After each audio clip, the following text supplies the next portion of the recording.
Today's conversation, I'm really excited about. I've been looking forward to it for a few weeks because we're going to be talking about digital transformation from an HR perspective, friend or foe.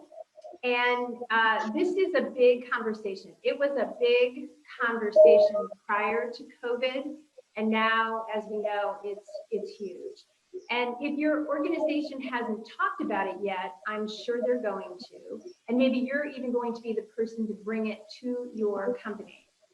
And we're hoping today that you'll be able to have conversations that make a difference, because we're going to give you some things that are very tangible to take back regarding that conversation. And the conversation today is with an expert in the space, Wil Lewis. He is an expert not only on HR technology, digital transformation, but diversity, equity, inclusion, and now belonging. So I'd also like to say, if you have any questions at any time, we're going to be monitoring the chat. So please type anything if we're not clear, or you want to give us how would you handle this, Wil and Tracy? We welcome that. So it is with that my pleasure to introduce Wil, and I'm going to move my deck ahead here so you can see Wil's formal bio. So Wil, he is the first ever Chief Diversity, Inclusion, and Belonging Officer for Experian. So what I'd like to do now is turn it to you, Wil. You can read about Wil, obviously link in with us on LinkedIn, but we're going to give you our emails too. But Wil, why don't you introduce yourself, talk about your role, and share a little bit about Experian. Sure thing. Well, Tracy, first of all, I'm just honored and humbled to be here with you. I'm thrilled and can't wait to get into the meat of our conversation and hopefully learn from each other along the way. I am, as you mentioned, Chief Diversity, Inclusion, Belonging Officer here at Experian. For those, many people know Experian as a credit bureau, right? Or as an organization that helps out with our credit reports, or one of the firms that when you're trying to buy a house or a car or some of those other things. I like to think of us as so much more than that. We are an organization that understands how and what to do with data and helps people live better lives with the power of data. Individual consumers, companies, businesses, entrepreneurs, that's really what we do, is use data for good and hopefully help to drive a better tomorrow for all folks. That's why this topic is particularly exciting to me to be able to talk about. Okay, well, I think that most people have heard of Experian, and I can't wait to hear more about you and your experience supporting that business. And as I look at the chat, I'm just going to read off some of the places. We have people from New Jersey, Houston, Washington, D.C. There's people just typing in. Looks like somebody from Kentucky. Love that. San Diego. We got some Canadians. So welcome, everyone. And I like to do that because, and we'll talk about the use of tools and technology. What's really interesting is we have to find ways to connect with one another differently in a post-COVID workforce, right? Because we have to rely on technology. And one way of doing that is just to hear about where people are from, and now we're part of this broader community. So I share this as like a tip for all of you. All right, let's look at some trends here. My slide deck will cooperate. You know how that And goes. it looks like Tracy, Ghana wins the award for furthest participant, all the way from the continent of Africa. Oh, wow, I didn't see that. Okay, well, great. That's fantastic. If we were in person, right? So this is what I'm trying to approximate. If we were in person, she would get a prize. Exactly. So maybe we'll reach out to her afterwards and do that, okay? So as a way of setting the stage for our discussion, I'd like to begin, I always do this because I talk about trends. And I think that trends are important because they're the context from which we are working, whether we are aware of them or not. And I think that in the case of digital transformation, we've already started to talk about that. These trends are important because COVID-19 and the global pandemic has dramatically escalated some of them. Certainly, you know, the first one, diversity, equity, and inclusion being at the forefront. I think that's one of the silver linings that we're seeing from otherwise a dark cloud. Will, you may know this, I didn't know this, but you know, according to LinkedIn, the number of people globally with head of diversity as a title has doubled in the last 5 years.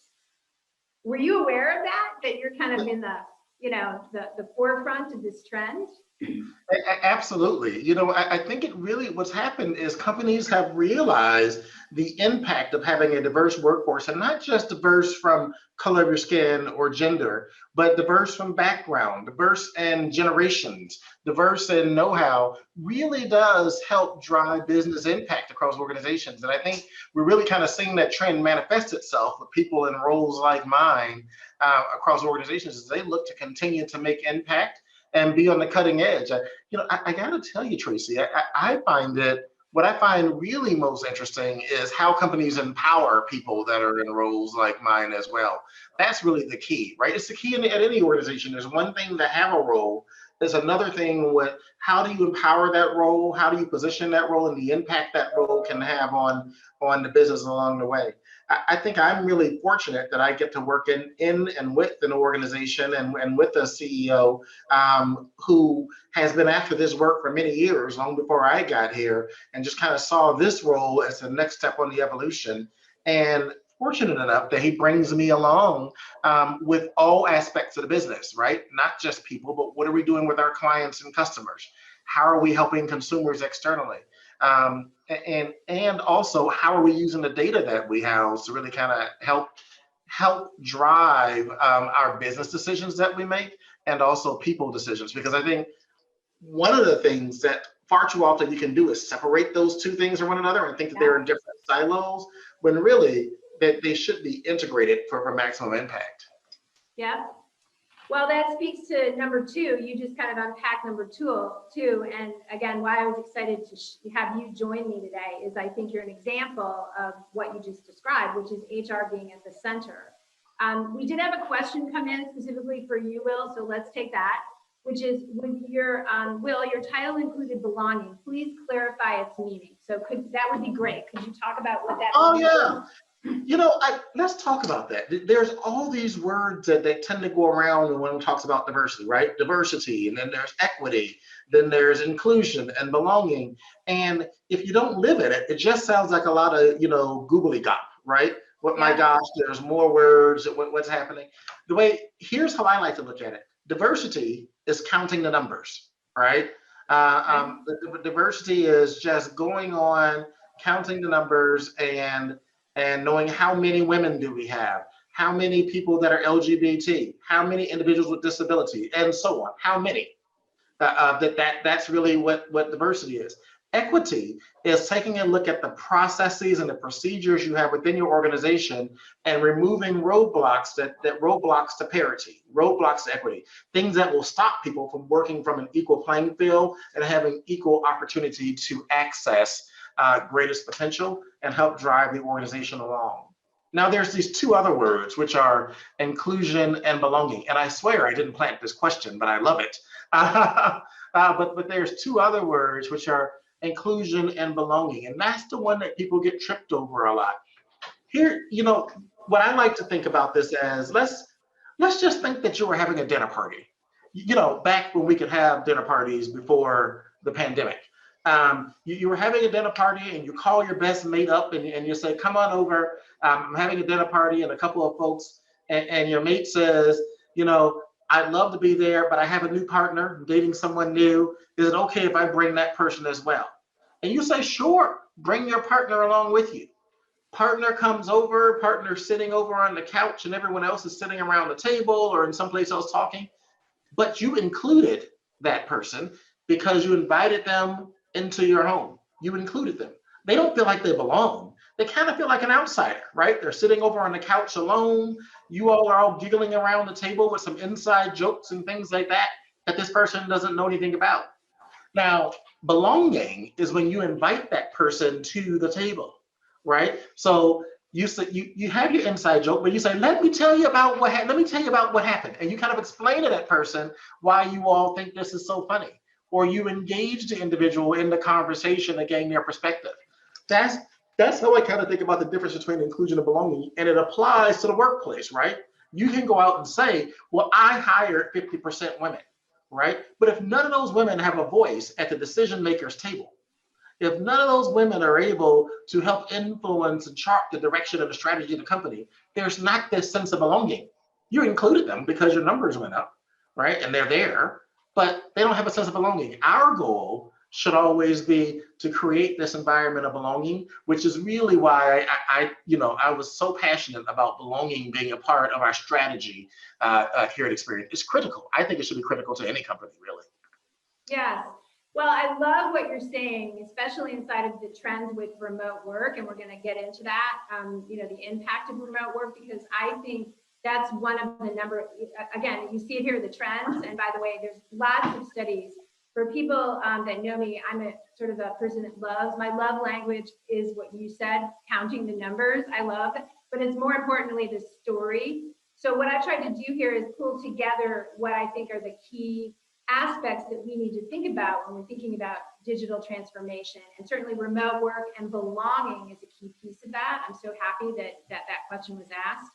And then of course, digital transformation itself is you can just spin your head around thinking about what's different now with technology and tools compared to where we were pre-COVID. So I think that belonging is just really a great way to frame this. One question I did have as a follow-on, Will, is belonging a unique title to Experian, or are we going to see more of those titles springing up in the diversity space? Yeah, I don't think belonging is at all unique to Experian. There are certainly other organizations that include belonging. And what I would encourage companies to do is, if they don't actually think about belonging separately, it doesn't have to be a part of a person's title, but it should be a part of the approach and strategy that individuals are looking at as a part of their people plan and a part of their people work, right? What's really, really key, I think, is don't think about belonging just as it relates to the diversity department, right? And in particular, I think the work that's done around diversity, equity, inclusion, and belonging really belongs across the entire organization. If we're really doing it well, it should be pulled through our data analytics. It should be pulled through the businesses and how the company makes money. It should be pulled through administration and all the things we do. And so if you think about belonging, that's really a part of it. Here's what's interesting. I've been reading more and more studies that really kind of talk about how folks that are trying to sell a product to other companies, which is pretty much every company is selling something to somebody else, that, whether it's an individual or another business. But folks that are trying, the receiver, the person that's buying the product, is beginning to demand, companies are beginning to demand more and more that they see diversity in the team that they're buying from. And I think that's really what the game changer right there, right? When it moves from the point of we think it's the right thing to do, it makes us feel good when we do it, to the consumer, whether that consumer is an individual or that consumer is a company or an organization, are demanding that whomever they buy from is diverse in nature. That's really what's critical along the way. Could not agree more. It's a perfect segue to the next conversation, which when we think about it, I love this, by the way, because it's a frame for how I think we can talk about digital transformation, which is I think we need to explore in more detail, and I think it's important to define it, because digital transformation means different things to different people. And if you Google it, which I have, you will find that there's no shortage of definitions. And what is interesting about it is often there's a lack of belonging, is what I would say, Will, about the definitions of it, because usually they're coming from the point of view of the technology itself rather than what the technology can do. And so what I love about this definition, one, I think it's simple for people to understand. And I think when you use fancy words like digital transformation, it's our job to make it accessible for people. And the other part is, I think that this makes sense from a business point of view. So digital transformation marks a radical rethinking of how an organization uses technology, people, and processes to fundamentally change business performance. So what jumps out to me is radical rethinking. And I think that the one thing that COVID has done is forced all of us to think different. So could you share with us your point of view on the opportunity here with COVID to create more belonging as we think about digital transformation? Yeah, so before COVID, while some companies certainly were marching down the digital transformation lane, many folks kind of went by just a gut feel. And you know this, Tracy, you're an expert in this, and that's one of the things I've long admired about your impact. I actually have a question for you, but I'll ask it in a second. But many companies have went just by a gut feel, right? We feel like this is the right thing to do, so we'll do it. We were standing by the water cooler and we were talking. But what we found is when we introduced COVID, that physical separation that we all have, we're no longer able to have the elevator chat or the chat in the lobby of our employer. We're all at home, and things became a bit more formal for a while, right? You scheduled a meeting, you hopped on the video chat or the Zoom or whatever it was before you can connect.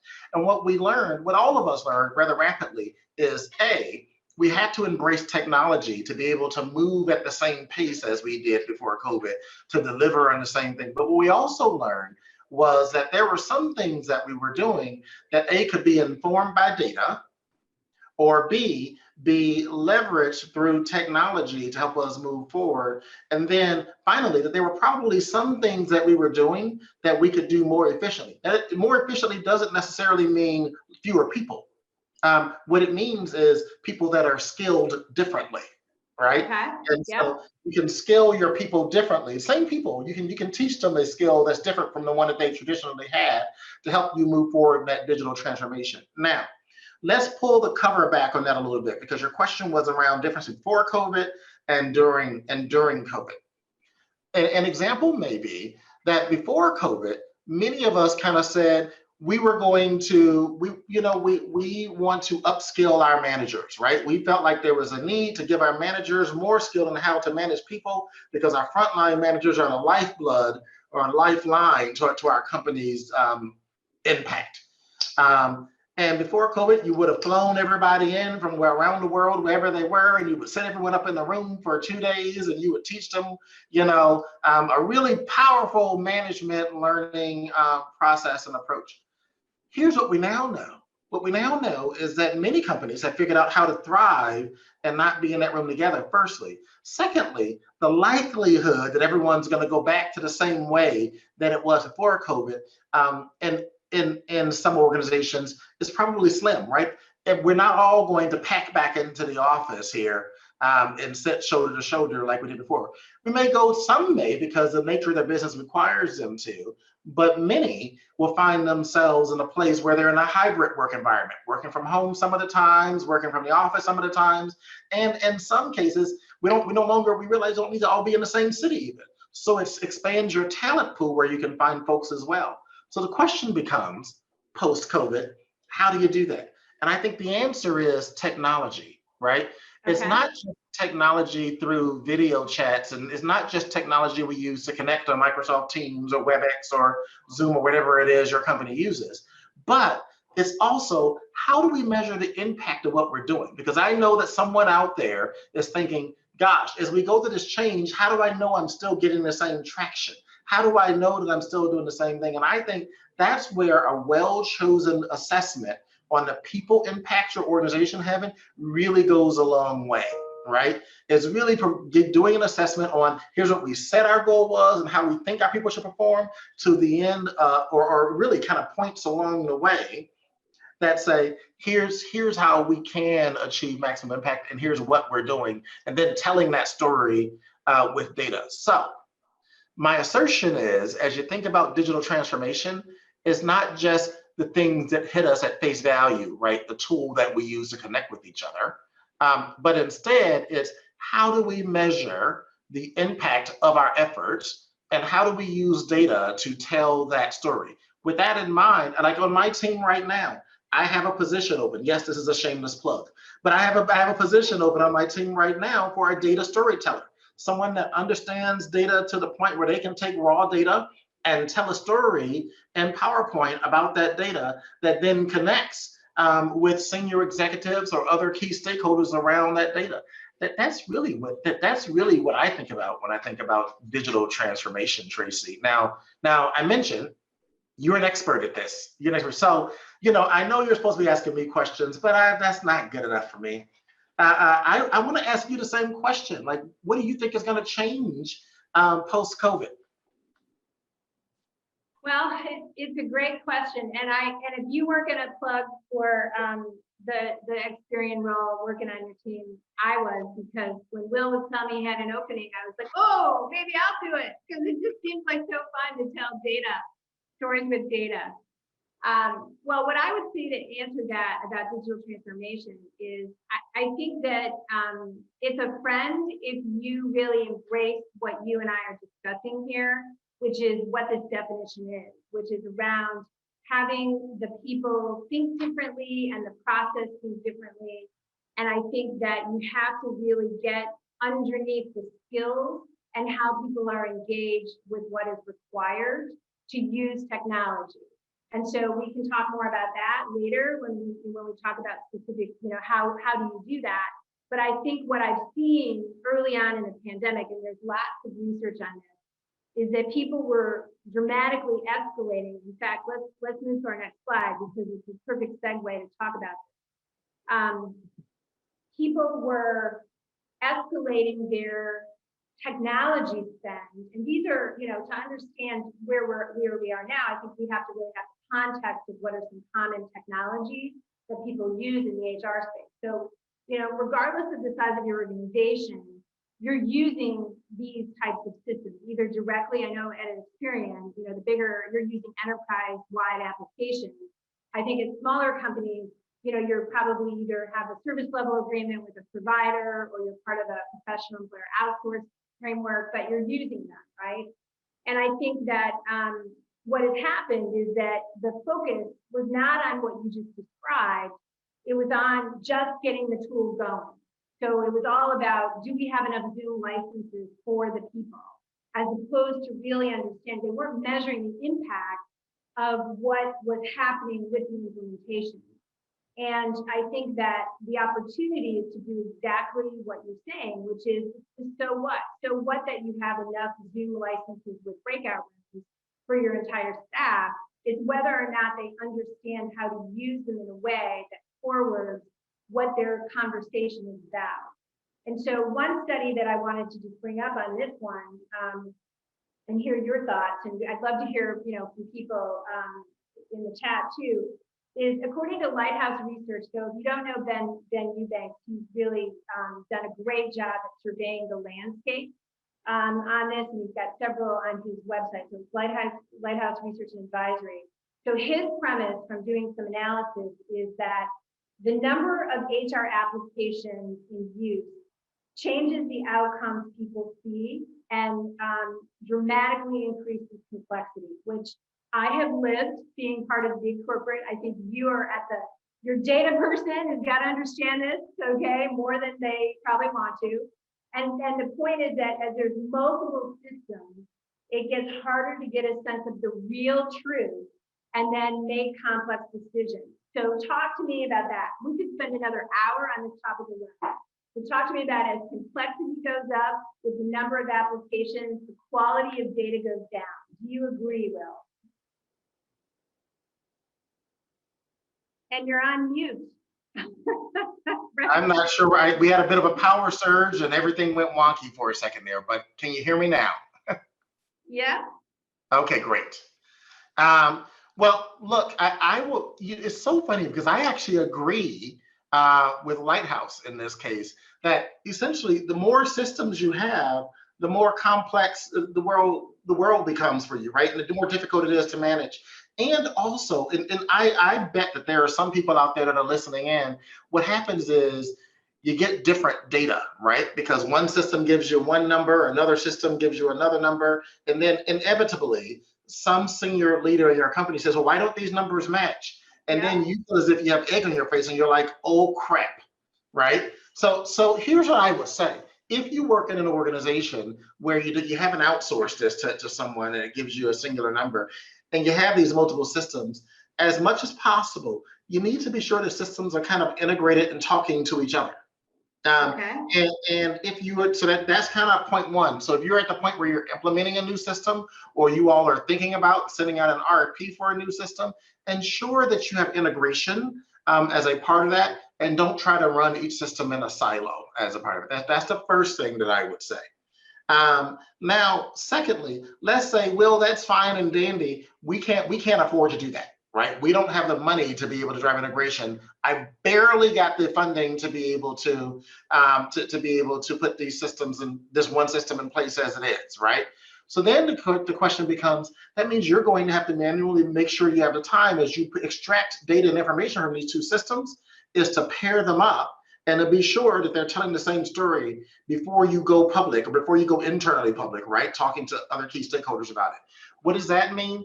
Ensure that when you pull information, you pull it from the same point in time, right? Because what the data says today could be different than what the data says tomorrow, because someone left the company or someone got promoted or something happened, and all of a sudden you're trying to reconcile.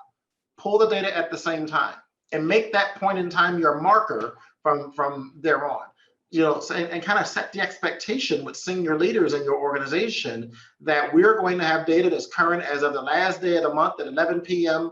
every single month or every quarter or whatever your cadence is. But don't try and pull ad hoc reports throughout the month or in between the cycles, because what that does is then you have data that doesn't actually match or compare. And then use an internal shared drive within your organization to really try on an internal shared drive that's protected, right? Because a lot of this data is sensitive and confidential, but data that's protected so only the key people that need to have access to it has access to it. And that's where you store that data set from the past period of time. And so anytime you need a cut, to need to run a different report, tell a story, you go back to that same exact place to be able to pull that through.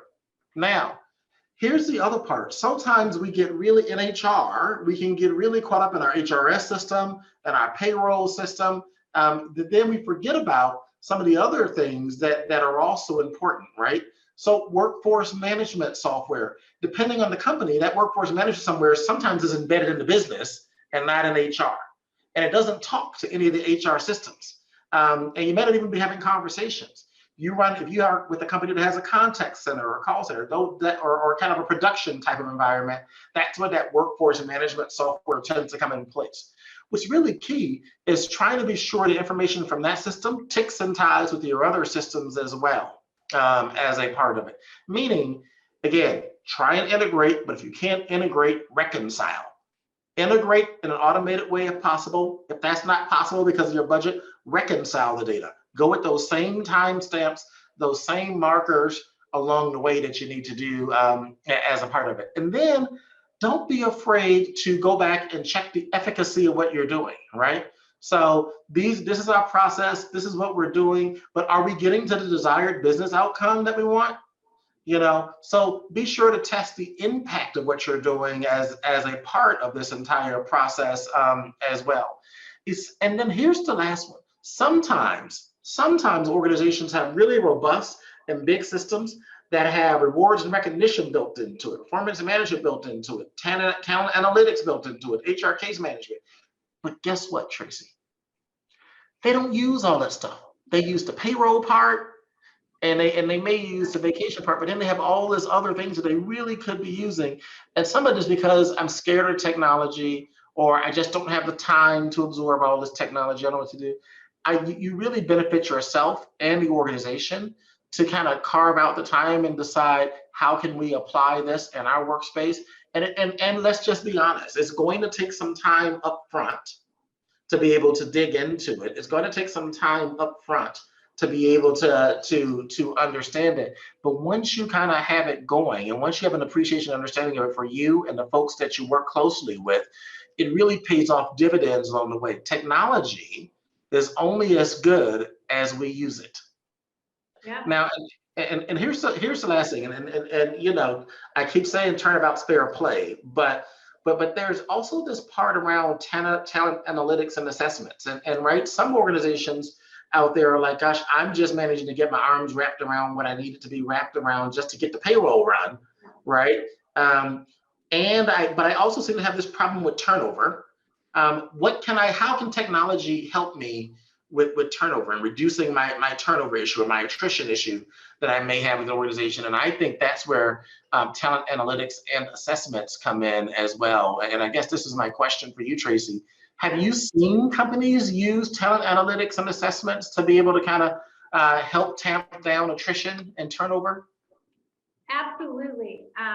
We, both at Harrison and just in general in my work over the last 15 years, obviously, Harrison is a talent analytics organization. And so what we suggest in regards specifically for turnover is that you embed it as part of your decision making. And again, it's about the impact, measuring the impact of when you're hiring folks. And so it's not the end all and be all, but it should be something that comes as part of the equation when you think about the right talent and the right talent for Experian is going to be different than the right talent for Bank of America. So it's really important that you do the work to understand what is required for the role and then make sure that the person that you have as a candidate, your slate of candidates, possess the strengths that are needed for that particular role.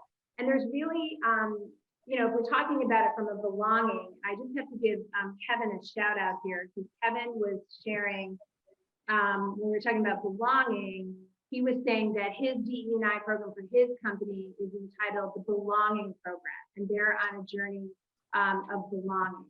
And I love that because I think that if used correctly, talent analytics assessments in particular can help people feel that sense of belonging much more so, both from the hiring manager's perspective as well as the candidate. And then as the measurable impact as a result of that is that you end up having lower turnover. And I think people also have seen it post-COVID as a way to understand, to your point, like I'm opening up my talent. I heard another statistic that 7 out of 10 companies are thinking about removing geographical considerations for their hiring. So that means that their ecosystem of their pipeline is anywhere, right? It doesn't have to be in a particular city based on the role. Well, how do you get a sense of whether the person is aligned or not if you're remote? So I think that that's another place where talent analytics can play a huge piece. Now, thank you for that. So, I always have a follow-on question. And as I hear you, I think about what does that mean for technology as a part of it as well, right? So, because, when I think about assessments, right, because I'm old, I think about getting my number 2 pencil and my sheet with the bubbles on it, and I go down and I fill all that out. But right now, we're all at home. And I'm assuming no one's having a big hall, an auditorium where folks are filling in their Scantron sheet. I'm showing my age again, with the number 2 pencil. Yeah. Like, how do we use technology to do that? And to be honest, Tracy, like, how do we ensure that like someone else isn't taking the assessment other than the person that we want to take it? Well, that is a really interesting question. So what I'm going to do, okay, because I had a poll, I got ahead of myself. I got so excited with this question. I'm going to turn it to the audience, and we'll address that one, but let's hear from you all, okay? So what do you think? So what we're going to ask you now is we're going to unpack some of Will's questions about HR technology, okay? So has your organization accelerated investment in HR technology as a result of the impact of the global pandemic? So take a minute, and then we'll see where people stand on that, and then we'll address those questions. And then you and I cannot vote, okay, Will? So you have to be. I know you're trying to vote.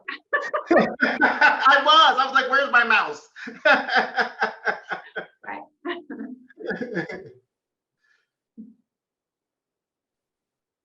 It'll just take a second here.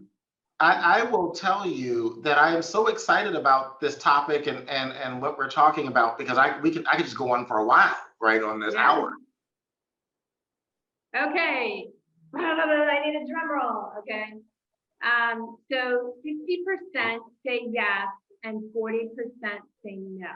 So that is probably in line with what I think we see in other places.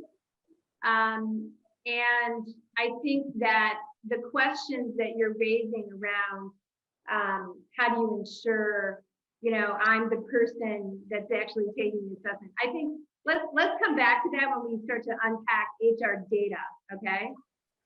because I think that that is something that for the 40% that haven't started yet, I'm sure that that's, you know, I sometimes hear people's bias about having someone in front of them versus, you know, relying on something that comes to them in the form of an assessment. So we'll get to that in just a second here. I think we have a question, so hang on, let me go to my Q&A. Okay, what type of, yeah, let's hear from some folks here. What type of HR tech are companies investing in? So let's just, if you could just show in the chat, this is from, it'd be interesting to see. Is it the HRS? I'll go back. Is it HRIS?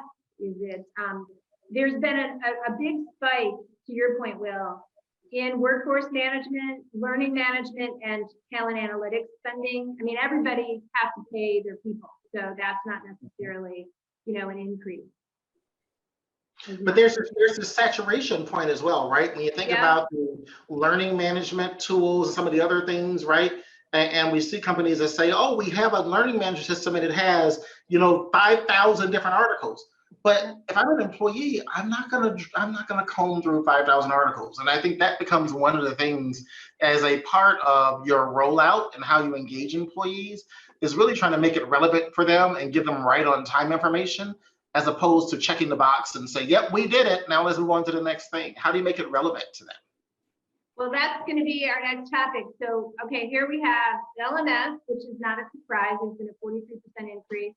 I have ERP systems, talent analytics, yep, a couple there. And then employee, you know, the biggest one has been chatbots, okay? We've seen a rise in chat across, you know, all kinds of different technologies as a tablespoon. So now with your questions, Will, let's go to the next piece of this, okay?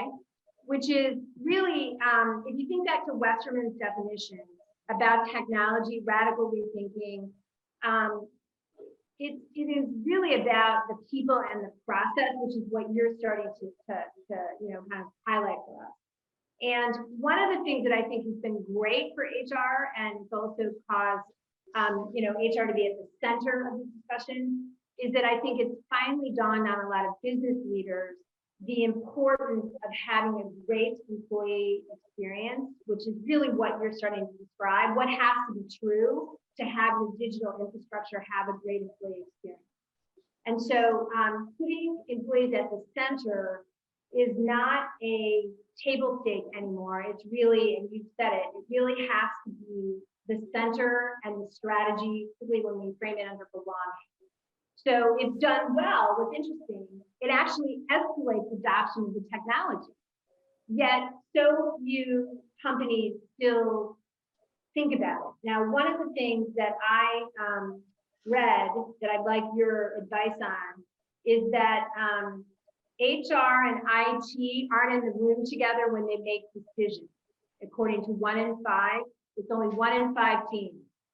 So can you offer advice to the folks here, and speaking from a leadership point of view, of how to make sure, because I know you are in the room with your IT folks, how do you make that happen? How do you at least have the conversations? Because the quality of decision making goes up dramatically when HR and IT are in the room together. So how would you, share that, your point of view? Absolutely. Here's what's key is both HR and IT have a vested interest and the outcome and what will happen, because it's important to know it's not just that point in time when a decision is made to select a product that you'll run, but somehow that has to be managed. It has to be maintained. It'll have to evolve, right? Shelf life on a new large product is at least 5 years usually, right? And so that partnership between IT and HR when you do it comes along. So the approach that I take is I usually start out by, even before getting to the point where we're selecting a technology or saying we're going to get a new technology, is let's sit at the table and outline what the business problem is. And that's how I get IT to the table and also other key stakeholders, right? So my business, for example, hypothetical, right? My hypothetical example, my business problem is I don't have an easy way to track the candidates that we're hiring, right? That we're bringing through. And I'm concerned that I'm going to get audited by the government and not have what I need to be able to provide what they need as a part of that audit. Yep. So what I know I know I need to do something, but I don't know what to do in this hypothetical example. So what you want to do is figure out who actually is a key stakeholder over the long haul as a part of this. If IT is one of them, and then you figure out, maybe a business stakeholder as well, right? And a couple of other folks. And I would go to a business stakeholder that has a high hiring rate in this, right? One of your places that hires a lot inside of your organization, and bring them all to the table as you think about it, and then work out what the business problem truly is, because you have an idea what the business problem is. But if you bring other people along to the table as well, they all have their perspective. And what happens is you begin to go on this journey together, as opposed to you just being an HR saying, this is what we need and we're going to go out and do it. What also could happen as a part of that is it means you'll get a much smoother implementation, because you've thought about all the different variables before you get into there. And as a team, you all have decided on what you want the shelf life of this new product to be as a part of it as well. So the short answer to your question, Tracy, is I think what's really key is being clear between all the key stakeholders on what it is we're trying to solve for, and what our business problem is that we're trying to solve for. And if you start at that point, IT wants to be at the table. Frankly, they feel value, as opposed to, I made a decision, now IT, come and install this for me, right? Because then they really want a part of that process, and they're finding issues and things that may cost you more money down the road that you probably could have negotiated into the contract with whomever this vendor is earlier on, if you could. And one of the questions that came in while you were talking is, I think what you're describing is true regardless of the size of the organization. It just depends on who you're bringing in, whether it's internal or external folks. Would you agree with that? I would, yes, absolutely. Okay, good. All right, let's move to the next one. So this one, I'm not going to bore you with the statistics. You can read them. You're living it. We're all living it. I think what I would like to say is, can I jump in? I saw a couple of questions related to the last one that came into the chat that maybe we talk about before we move on to the next one. Oh yeah, okay, hang on, here we go. Oh, sorry, Will, I missed this one. Okay, can you talk about a data warehouse that, if I understand correctly, is where pertinent data is housed so that it can easily be accessed for analytics and reports? Okay. Yeah. So I think on that one, it really depends on how large your organization is, right? So if you are a small not-for-profit organization of 30 employees, if we were to be honest, it's probably not worth the amount of money it would cost, right, to get a large data warehouse. And instead, that's where you want to go to that private, protected, encrypted, shared drive that only one or two people have access to, that actually need access to the data.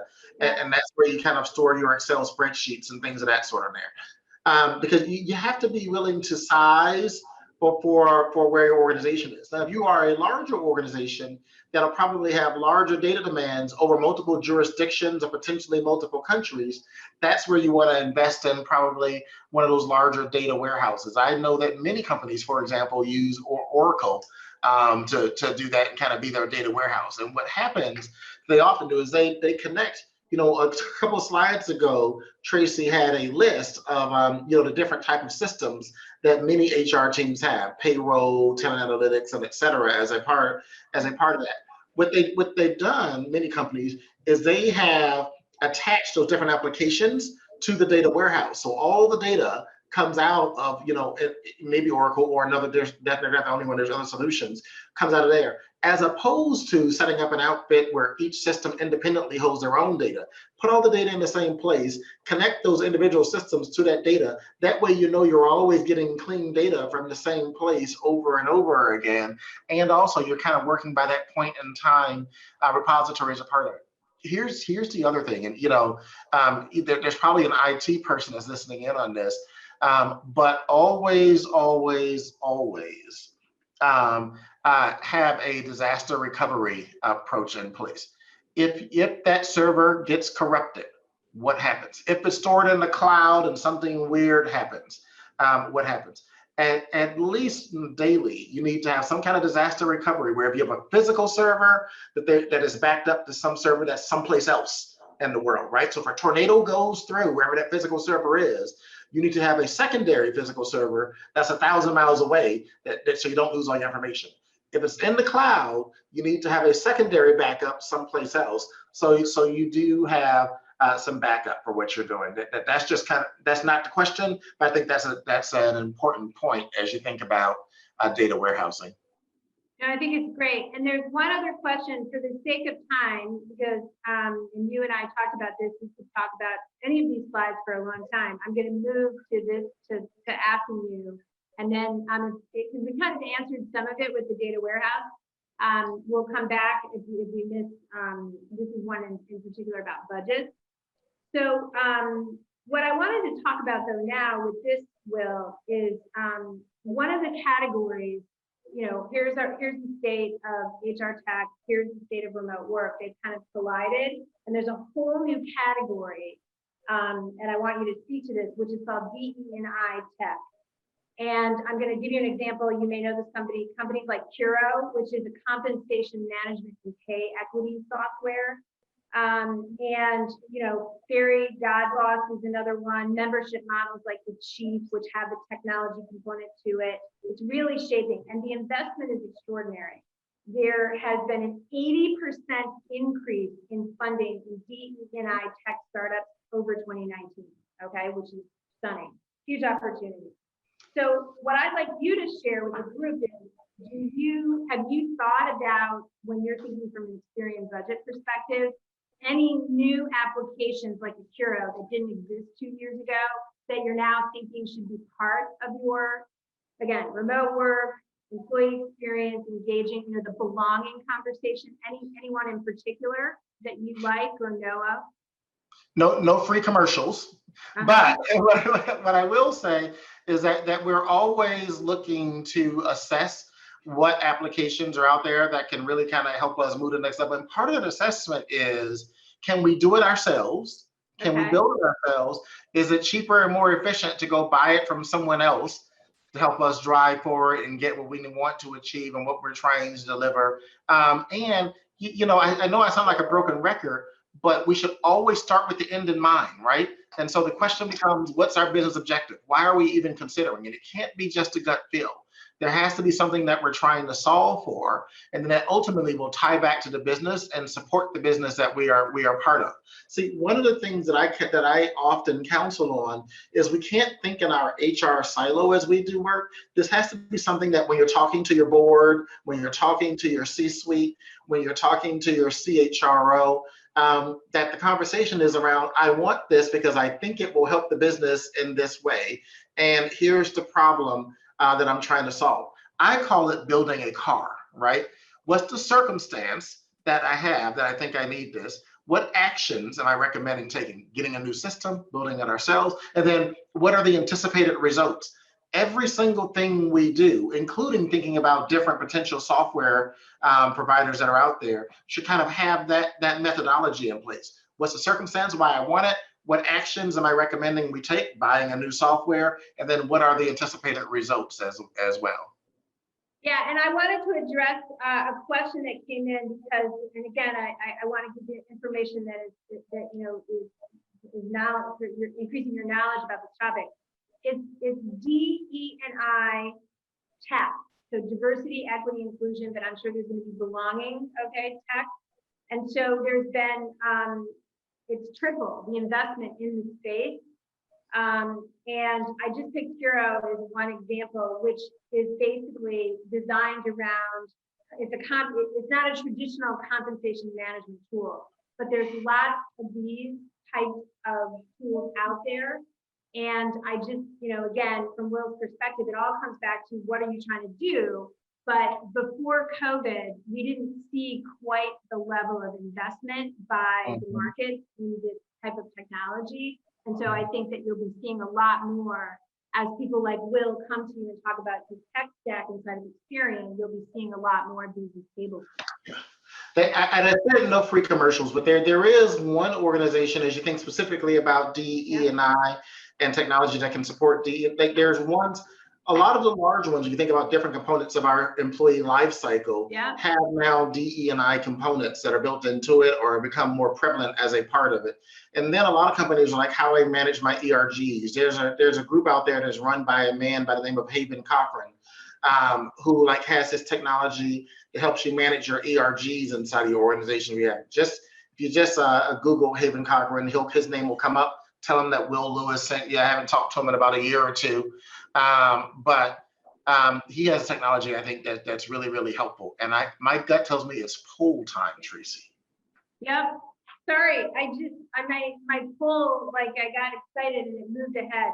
So right now, we are talking about remote work, right? And the impact of COVID. And I think what you just talked about with Haven's technology is a good example of what the poll is going to unpack here. But how do you actually know? I mean, there's a lot of discussion about what is remote work, but how do you know if remote work has increased productivity, decreased productivity, not impacted productivity? And to your point, using technology for good, here's a way to find it. So what we have is 50% think that remote work has increased productivity. That's interesting, okay? It doesn't mirror some of the research I've seen. 11% decrease, 19 not impacted, and 19 don't know. So Will, talk to me from your point of view. Do you agree with this? Is this your experience inside of Experian? Yeah, I will tell you that we have seen an increase in productivity as a part of remote work. Now, it's really key. We have to be honest with ourselves about this. In addition to that increase in productivity, we also have to work to ensure that we are having good work-life balance as a part of it as well, right? Because sometimes that increased productivity just means that instead of that commute time that folks had to work, they're working during that time before and even longer, right? Before and after that time as a part of it. And so we need to be sure that as you're thinking about that, that becomes really, a critical part. Also, what we've seen is the level of engagement for folks to do good in the world has increased as a part of it as well. There's this increased accountability factor where our teammates across companies, but even in my experience as well, are saying, look, I personally want to do good in the world, and I want my company to do good in the world as well. So as we're seeing that increased productivity, I would say ensure that we're also thinking about wellness as a part of it for our teammates, and making sure they know that it's okay to be well. It's so easy just to say plugged in all the time now. Make it okay. Make it okay for your employees to unplug, or for them not to feel like they have to start at 6:30 in the morning because they're in a different time zone than you, and that they're not going to be punished because you tried to reach them at 5:30 and they weren't online still. Make it okay. Yep. I'm going to remind you of that the next time you and I are talking at 8:30 about what you're going to say on the webinar. I'm just busted. Okay. All right. We'll move on. Oh my. I had to say that because we got a couple shout outs in the chat about thank you for talking about work life. Okay. Let's do something here. You and I, this is how we first met one another, is talking about the right data analysis. So there's two parts to this conversation. Which is, what is the right data analysis? How do organizations ensure that they're collecting the right data? I think we started to talk about that, all right? But where I'd like you to weigh in is on something that you said a couple minutes ago, which is around reskilling and understanding data, okay? Because we talked a lot in the stories of data, because we talked a lot about technology. So how do you, as an HR person listening to this, or if we do have some IT folks, how do you stay relevant with effective skills around data analysis? Do you have thoughts on that? Oh my gosh, that's a heavy question. I think that it's important to acknowledge and realize that the approach to data analysis is always evolving. And let's just be really honest. There are times when folks are out there that are trying to call you and sell you something, right? And you're like, my God, I could spend all day long on the phone with different companies and organizations that are trying to sell me something around data analysis. For me, I find it helpful to take choice conversations and calls and be upfront and say, I'm not sure that I'm going to buy this, but let's have a conversation. And what I find is I often learn from those organizations and groups, and also colleagues and peers along the way. Secondly, things like this, like this a podcast that we're doing here, I think really do have an impact on me as well. The important thing to note is there should be no point in life where you consider yourself the expert and beyond learning. Learning is continual, always happening, always evolving. And what I often try and do is find folks that know different things that I don't know, and then learn from them as we think about data analysis, including those organizations that are calling, trying to sell you something along the way as well. Yeah, I couldn't agree more. So I'm going to come back to a question you asked me about assessment. Okay. So here's where I think assessments play a key role in really understanding both your own skill set, but also effectively reskilling. And I think that the use of assessment in understanding the requirements for the role, and so these could be kind of a number of different types of assessments. There's just, can I, understand Zoom, right? And how to log on to Zoom. That's more of a technical piece. But then there's also what I think we would refer to as the behaviors that are required to be really good at something. So to me, the best kind of art of storytelling, along with the science of can I understand how to do my job, make for the best recipe. And so from a Harrison perspective, and just my perspective working with the talent analytics, use assessments both as an objective kind of viewpoint to understand how you stack up on the continuum of this. And it isn't the be all and end all. Sometimes customers will want to just make it more than it really should be, but it should be part of your equation. And what it does is it gives everybody the same access to being looked at through the same lens, including yourself. You kind of know how you're feeling. And I just don't, I think it's even more important now as we think about how fast skills are changing to really use a value. And this is, if you look at some of the latest Burson stuff, he's talking about the golden age of talent analytics and how important it is to really drive the kinds of fast change you're looking for. Because if you're not really assessing, you don't know how your skill set stacks up. So it's collecting the wrong data, which is, I think, kind of fascinating. But I think we have a poll, Will. So hang on, we're going to put the poll up, and then I'll. Okay, so now with that, it's the perfect segue. Let's hear from you all. What is your HR organization doing to support, effectively reskilling? So I think creating a new HR strategy, analyzing the employee skill gap, et cetera. Let's hear, because this will be where the rubber meets the road. And Tracy, I know that this will be our last poll, as we have less than 30 seconds left in our webinar today. Okay. So I want to take the chance just to thank you for having me. I know there's another webinar immediately following this one as well, but this has been amazing, and really appreciate your having me here today. Yeah. Okay. So this is fascinating to me, where it says 10%, because you and I would say the place to start, because what we wanted to leave people is with just one thing to do as a result. And the place to start would be to create a new strategy. What's great about this, though, I'm heartened by this, is analyzing employee skills and training people is like a third of the polls. And then, of course, there's about 20% of folks who aren't doing anything. Well, again, thank you, Will. Thank you, HR.com, for this. We are connected on LinkedIn for people, or here's our email if you want to connect with us directly. There's been some people that already have said, I want to connect with you, so that's good. There's Will and Tracy. And hopefully you'll be the person coming back in your organization with a new skill as a result of being with us today. Thanks, Will. Thanks so much. Bye-bye. I'd like to thank our presenters, as well as all of you, for joining us today. If you'd like to view this webcast again, the archive recording will be available on the hr.com website within 24 hours. The webcast credit will show on your account within 2 business days, and we'll also send you an email with your credit information. Your feedback is important to us. Please take a moment to fill out the exit survey that opened in a new browser page on your computer. This concludes our webcast. Enjoy the rest of your day.